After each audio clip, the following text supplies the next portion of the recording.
Hi, everyone. Thanks for joining us for this Let's Talk, where we're going to be discussing some of our favorite Super Bowl ads of all time. It's coming up here in just a little while. There's a lot of difference in this year's Super Bowl. Some of the main players aren't actually going to be involved. We're seeing Pepsi kind of pull out, Budweiser kind of pulling out, and others that are going to be putting some efforts into some different ways to support the Super Bowl versus that high-end commercial this year. But we wanted to talk about some of the best of all time, and we would love to hear from you if yours made the list. So be sure to hit us up in the comments and let us know what you think about our list. But I want to introduce you first to Taylor Boyd from our creative team to talk about some of her favorite Super Bowl spots of all time. Taylor? Hey everyone, my name is Taylor Boyd. I'm content lead here at Infinity Marketing, and I have just graduated this year from calling it football season or calling it tailgate season to football season. So I do know a little bit about football, but I know a lot more about the commercials. Shocking.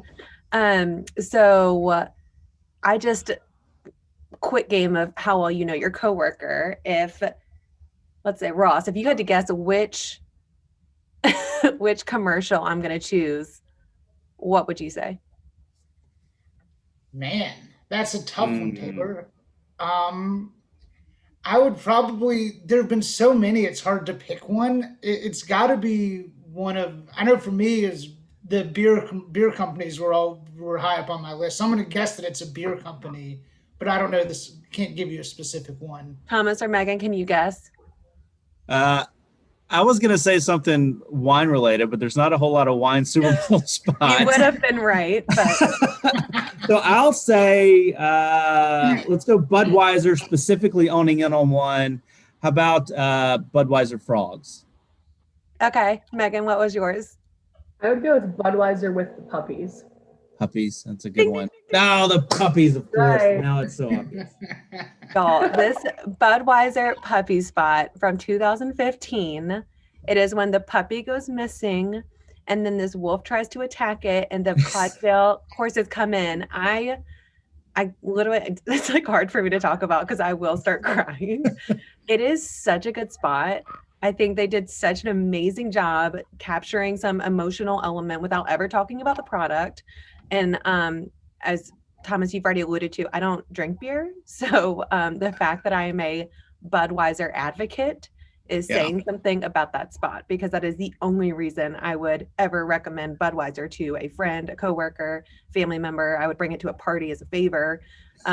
It is that spot gets me, and I think it is all due to the fact that they used a cute Labrador puppy that I think they wanted their audience to connect with, and they did it in such a perfect way. And it's 60 seconds too, so it's a long spot, but I will watch the whole thing every time. Every time. You still get a little misty when it comes through there.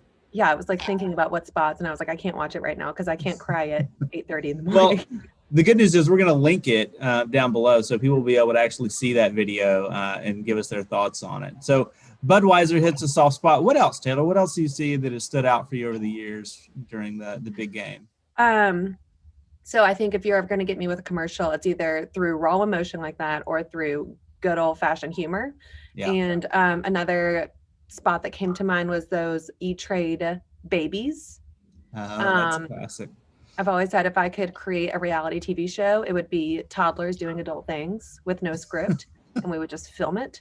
And I think they did that in commercial form. They took a concept that maybe a lot of people don't understand fully, and they simplified it to where a baby could understand it.